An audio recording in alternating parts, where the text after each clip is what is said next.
Welcome back to the weekend with me, Dawn Neeson. Thank you so much for your company this Saturday afternoon. Really enjoying chatting to you all, so keep those messages coming in. Now, residents in Crowborough have been lining the streets this morning to protest against the government's plans to temporarily house asylum seekers in a local training camp. Wilden District Council called on the Home Office to reverse the plans, claiming it had totally failed to engage with the community or provide assurances around safeguarding for both asylum seekers and residents. Well, this, of course, comes as there are reports this morning to suggest that Home Secretary Shabana Mahmood is set to announce a huge shake-up, yes, another one, of the immigration system based on Denmark's rules. And okay, so let's go to Crowborough, where GB News national reporter Jack Carson is on the ground talking to the residents about their reaction. Jack, what's happening? Well, of course, we saw earlier, Dawn, those pictures, and we were with them on part of that march as well. Well over 1,000 people marching through Crowborough from where they initially started protesting here outside the entrance to the training camp, which from the end of November, the Home Office planning to move 90 people a week in here. So it gets well above and to the 600 figure, of course, just in time for the new year. But local residents here really making their voices heard, their anger and frustration at this. Let's talk to Simon, who's a local resident. Thanks again for joining us. Of course, we spoke to you a couple of weeks ago now when this news broke. So in that time, you've been to one of the residents' meetings as well. Yeah. Kind of where do you feel, as a local resident, you are here in all of this process? Well, I think when we spoke, which was about 10 days ago when the news broke, and the first question you asked me was how did I feel? And I said very worried. And I have to say, from what I've heard and what I've seen over the last 10 days, I've gone from worried to scared. I'm genuinely scared. I spoke to a gentleman who had made his way from Copthorne, which is another town on the other side of Sussex, about an hour's drive. And he lives very close to a migrant hotel there where there are 150 migrants housed. And he was telling me stories which just literally genuinely scared me. And we're talking about 600 young men literally living a couple of hundred yards down the road. The meeting, we went to the meeting in the town hall, and the feeling was scared people. This is not political. This is not racist. This is people. It's going to tear the community apart, and it already has. You could see that in the demonstration this morning. It's going to change the fabric of the community. It's a sleepy Sussex town. We have no police presence here, haven't had for years. And we saw more police here today than we've seen in the last 5 years. So, yeah, really scared. And we've got a scrutiny meeting where there are going to be officials for residents to question, to try and get some answers from. Yeah. I mean, they say that this is only going to be for 12 months. This is a temporary measure to move people into this. Yeah. Is there trust that this is only going to be temporary? No, and that's the problem. We've lost trust in the local government. Look, if it was a temporary situation, in 12 months' time, it was all going to be taken away, we could possibly live with that. But we know that's not going to be the case. It's going to be temporary to start.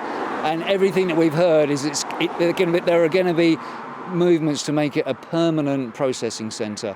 And that's an incredibly sad situation that we're in for the local community. Now, you've mentioned there how scared you now feel. Yeah. You've gone from worried to scared. Yeah. What are people around here? What are you thinking about security? Because you live here literally on the back of the camp. So are you concerned around security going forward? Yeah, very. In fact, there's a road just up there, Filden Road, where I know that the residents are already talking to a private security firm, so they're talking about employing a private security firm. We've just had the same conversation with our neighbours to look at that because we know the police presence isn't going to increase, and there's going to be 600 bored young men with nothing to do, with no money, and we've got to take things into our own hands. If we don't, we're at risk of being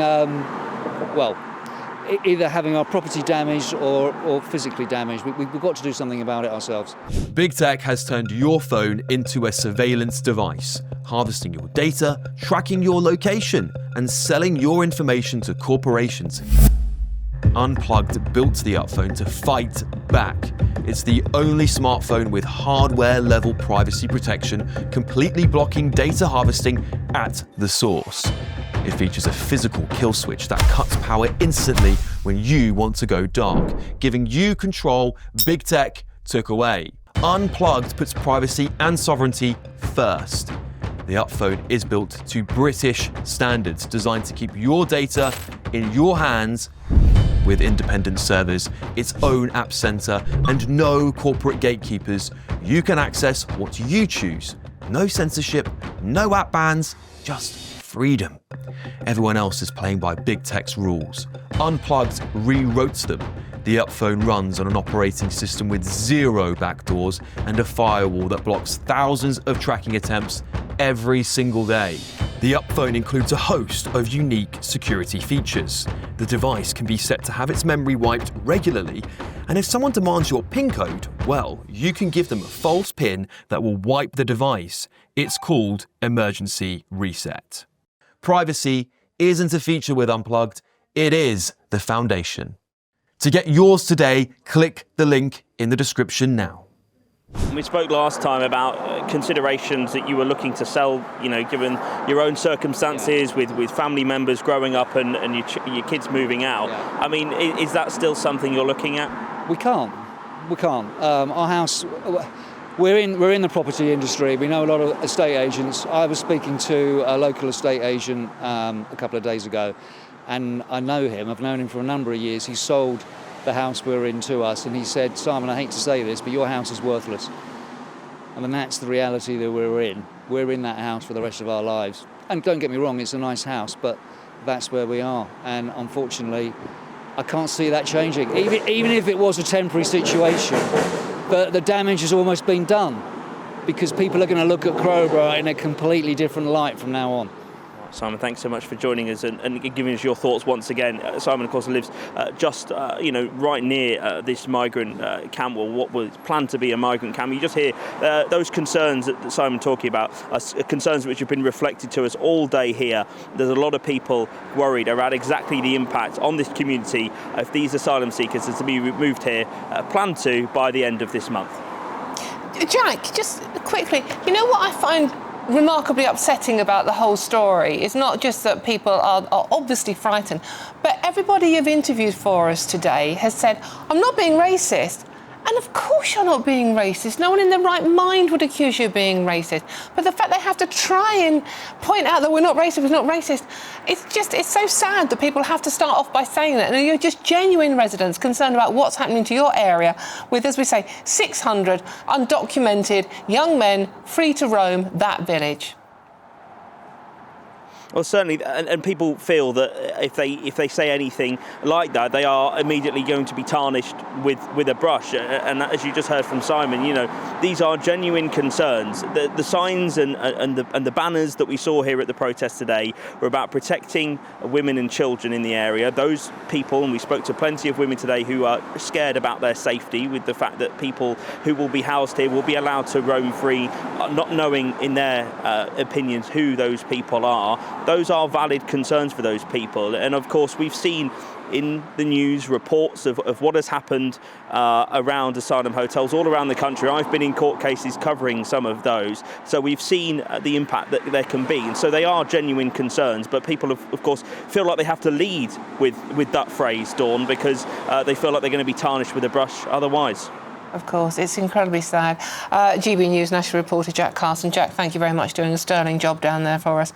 We have been assured, by the way, that the residents, as they're being called, that will be housed at this former MOD training base will be given training on antisocial behaviour. Well, let's hope that works, shall we? Now, a spokesperson for the Home Office said, "We are furious at the level of illegal migrants and asylum hotels. This government will close every asylum hotel. Work is well underway with more suitable sites being brought forward to ease pressure on communities. We are working closely with local authorities, property partners and across the government so that we can accelerate delivery." I know I'm not meant to comment on this. Well, here's a thought. Why don't you just try stopping the blooming boats? That would sort it, wouldn't it?